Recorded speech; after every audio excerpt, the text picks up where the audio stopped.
Ito po yung ano natin, pang-break ng fasting. Assalamualaikum warahmatullahi wabarakatuh.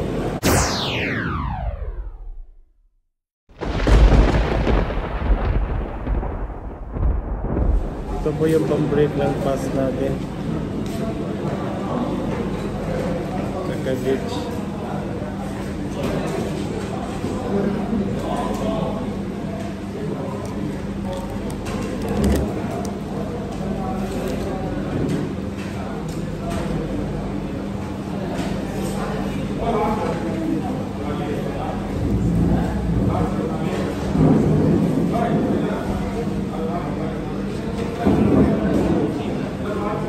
Prepare natin yung ating ano, iftar.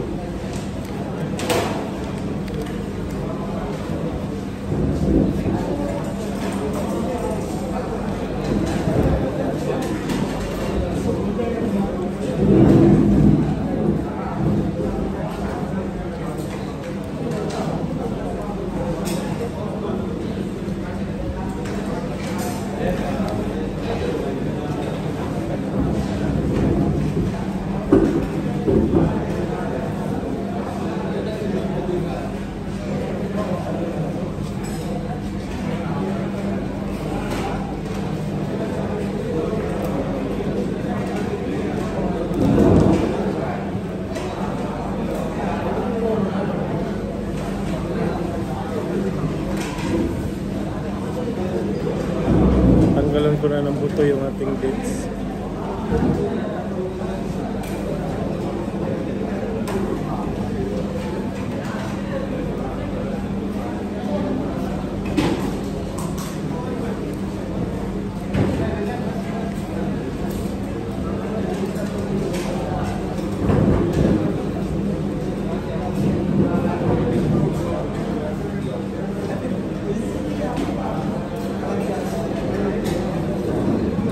Ang Ramadan ho, ito ho yung ano, isang pagsamba sa ating tagapaglikha na kung saan iiwasan natin yung mga nakakasira nito mula sa bukang liwayway hanggang sa pagtakip bukang liwayway, yun yung ano, Fajar, yung pag-start ng panawagan ng prayer na sa madaling araw, Fajar. Doon magsisimula ang Ramadan, pagpapasting. At saka matatapos ito pag sa pagtakip silim, yung tinatawag nating Maghrib. Doon mako-close yung ano, doon na mag-break ang ating fasting.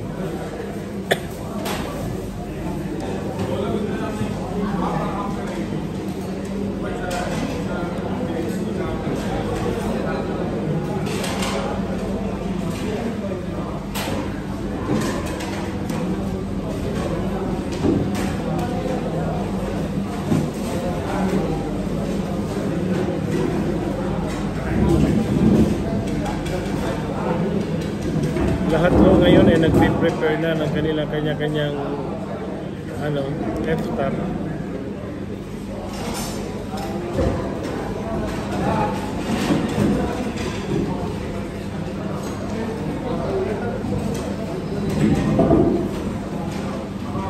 Ang uunahin natin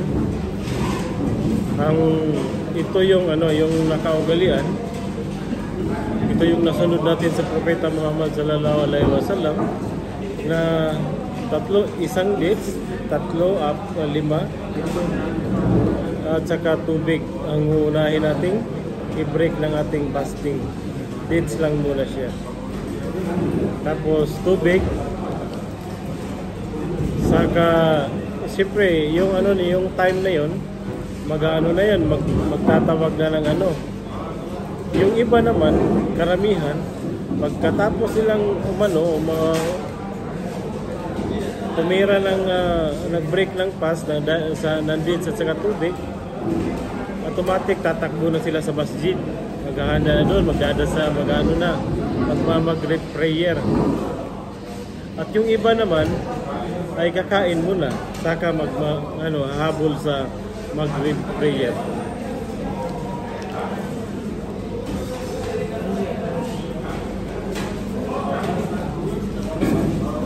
Ang pang-break natin ng fast, ito yung ito yung dates.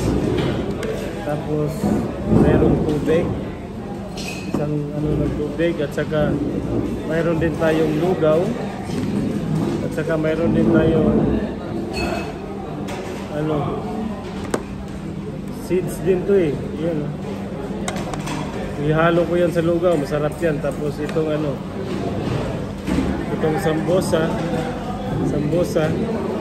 dalawang pirasong sambosa, at saka pakora. Ito lang yung pang natin sa ating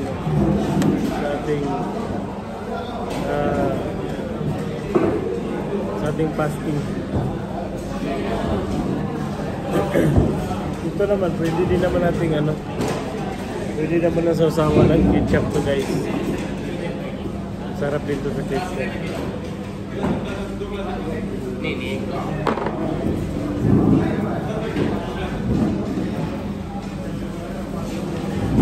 Okay guys.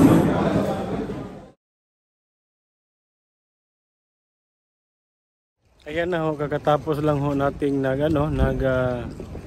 nagsalatul Maghrib. Pagkatapos ating kumain, dumiretso na tayo dito para magsalatul Maghrib. At saka kakatapos lang ho namin, kita nyo ho, napakadami ho ng ating jamaa dito. Nagsilabasan na po lahat, pati doon sa kabila.